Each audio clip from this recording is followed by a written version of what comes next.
Praise the Lord.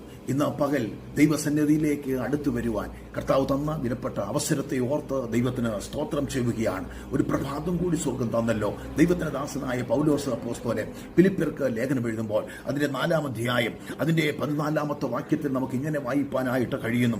എന്നെ ശക്തനാക്കുന്നവൻ മുഖാന്തരം ഞാൻ സകലത്തിലും മതിയാകുന്നു. എന്നെ ശക്തനാക്കുന്നവൻ മുഖാന്തരം ഞാൻ സകലത്തിലും മതിയാകുന്നു. ഇന്ന് പകൽക്കാലം എന്നെ ശക്തനാക്കുന്ന ഒരു കർത്താവുണ്ട്. എന്റെ പ്രിയ സഹോദര, നിന്നെ ശക്തനാക്കുന്ന ഒരു ദൈവമുണ്ട്. നിന്റെ ബലഹീനതയിൽ നിന്നെ ശക്തീകരിക്കുന്ന, നിന്റെ തളർച്ചയുടെ അവസ്ഥയിൽ, നിന്റെ ശാരീരികമായ ബന്ധനങ്ങളിൽ നിന്നെ ശക്തീകരിക്കുന്ന, നിന്നെ താങ്ങുന്ന ദൈവത്തിന്റെ ഒരു കരമുണ്ട്. അവൻ ഹല്ലേലൂയ, അവൻ ബലഹീനതയിൽ ശക്തി നൽകുന്ന ദൈവമാണ്. എന്നെ ശക്തനാക്കുന്നവൻ മുഖാന്തരം എന്റെ ജീവിത യാത്രയിൽ, എന്റെ പ്രവൃത്തിയിൽ, എന്റെ ജീവിത അതേ ആവശ്യങ്ങളുടെ മുഖത്ത് എന്നെ ശക്തനാക്കുന്ന ഒരു ദൈവത്തിന്റെ കരമുണ്ട്. ആ കർത്താവിന്റെ കരങ്ങളിൽ നമുക്കിന്ന് പകൽ ഏൽപ്പിക്കാം, ഈ പ്രഭാതത്തിൽ ഏൽപ്പിക്കാം. നമ്മെ ശക്തിയോടെ നിലനിർത്തുന്നതിന്റെ കരങ്ങളിലേക്ക് നമ്മെ സമർപ്പിക്കാം. സ്വർഗം അത്ഭുതങ്ങളെ ചെയ്യും. ദൈവം അനുഗ്രഹിക്കട്ടെ.